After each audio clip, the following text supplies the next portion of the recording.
Една от най-красивите пещери, които сме посещавали с екипа на Глобусът, е Ягодинската. Наричате перлата на Родопите с пълно право, защото в нея можете да откриете едни от най-уникалните спелеоложки образования – пещерните перли.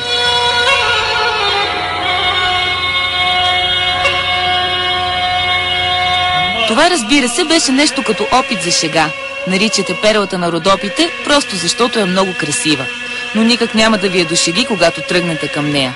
Ягодинската пещера се намира на около 5-6 км от село Ягодина и на около 25 км южно от Девин. Но за да стигнете до пещерата, ще трябва да минете през едно от най-красивите места в България – Буйновското ждрело.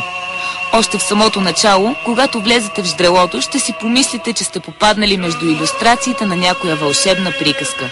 Пътят се вие ту отляво, ту отдясно на Буйновска река, като на места имате чувството, че скалите ще се срутят на главите ви или ще се опрат в покрива на колата. Има места, където отвесните скали се издигат толкова нависоко, че почти се докосват и създават впечатление, че можете да прескочите от едната на другата. Местните дори разказват, че някога там прескачали изгладнели глутници вълци, за да нападат кошарите. Чувството е великолепно, а когато излезете от ждрелото, имате усещането, че сте победили нещо голямо.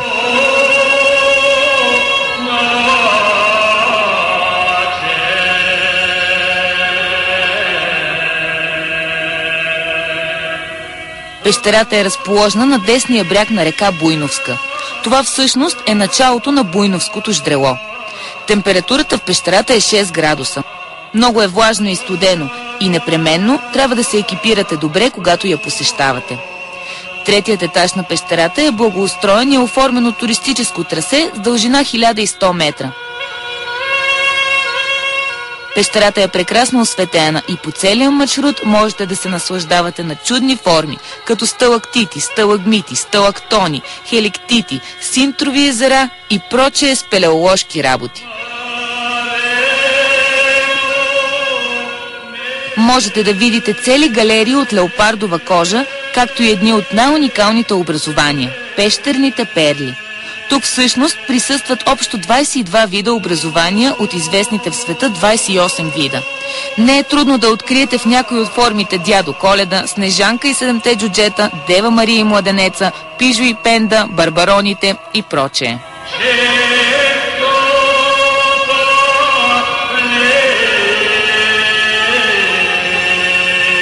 Ягодинската пещера е известна и със сватбите, които се провеждат в нея. За целта голямата зала е обзаведена с тежка мраморна маса и всички удобства за сключване на граждански брак. Понеже е доста влажно и кално, някои булки се венчаят с бели рокли и рибарски бутуши. Но не е рядко с младоженците да са просто подънки и половери. То не е важно как изглеждаш на сватбата, ами след това. Освен това се говори, че от управата на пещерата предлагали и специална услуга. Тъщите оставали при тях, но това са непроверени данни. По-нататък ще попаднете на нещо като стената на истината. Трябва да залепите монета на нея. Ако се задържи на стената, значи сте искрени. Ако падне, значи сте изневерявали на половинката си. Младоженци не се допускат до стената на истината, за да не се появяват усложнения още от първите минути на брак. Пещерата работи целогодишно. Влиза се на всеки кръгъл час, задължително с екскурзовод. Първото влизане е в 9, а последното в 16 часа. Влиза се през изкуствено прокопан вход.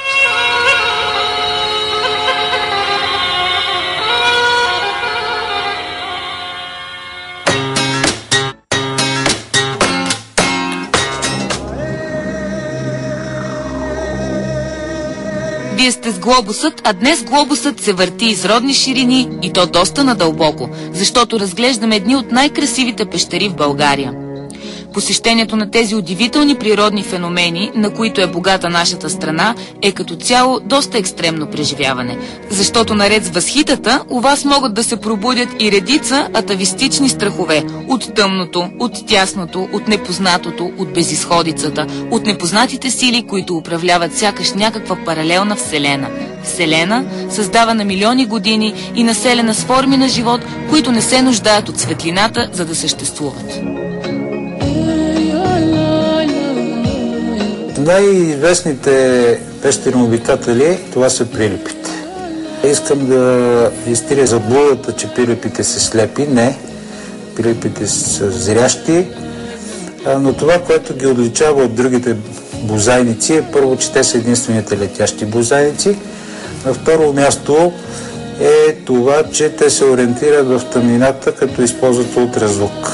Образно казано, неговия мозък или компютъра, който е вграден в неговия мозък, изчислява разстоянието до предмета и затова прилипите никога няма да се блъснат в вас. Използвайки ехолокацията, те ловуват нощно време и се хранят с вредни насекоми и затова са изключително полезни. Водата е друг важен обитател на пещерите. Тя е един от великите творци. Оставена да строи в продължение на милиони години, тя капка по капка оформя невероятни образования, наречени със странни имена като сталактити, сталагмити, сталактони. В пещерите можете да я срещнете под всякаква форма, като подводни езера, подводни реки и водопади. Най-впечатляващият образец за това сред българските пещери е водопадът в пещера Дяволското гърло.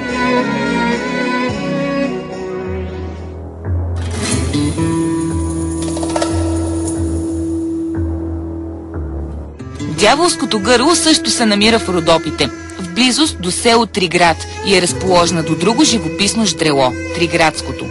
Може и да сте минавали стотици пъти през самото ждрело, но ако не сте го видяли отгоре, все едно да си мислите, че монетата има само една страна.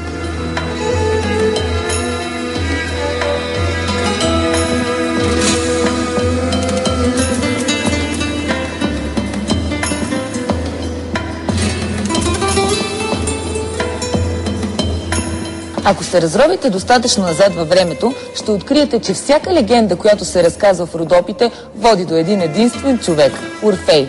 Така е и със следващата пещера. Именно в нея митичният герой се спуснал храбро да търси своята любима Евридика. Според преданията, входът на тази пещера е и входът към подземното царство.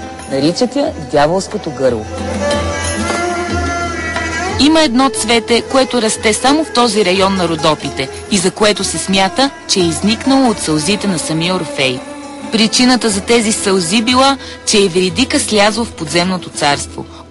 Орфей тръгнал да я търси и според митологията се спуснал именно от тук.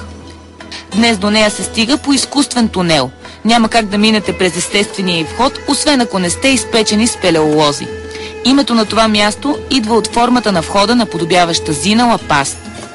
Основната част на пещерата е заета от голяма зала, в която се намира най-високият подземен водопад на Балканския полуостров. Водата пада под земята от 42 метра височина, образувайки огромна зала, наречена Бучащата зала. Още преди да зърнете залата, ще чуете оглушителния тътен на водата. А когато попаднете вътре, ще разберете защо траките са мислили, че тук се намира подземното царство.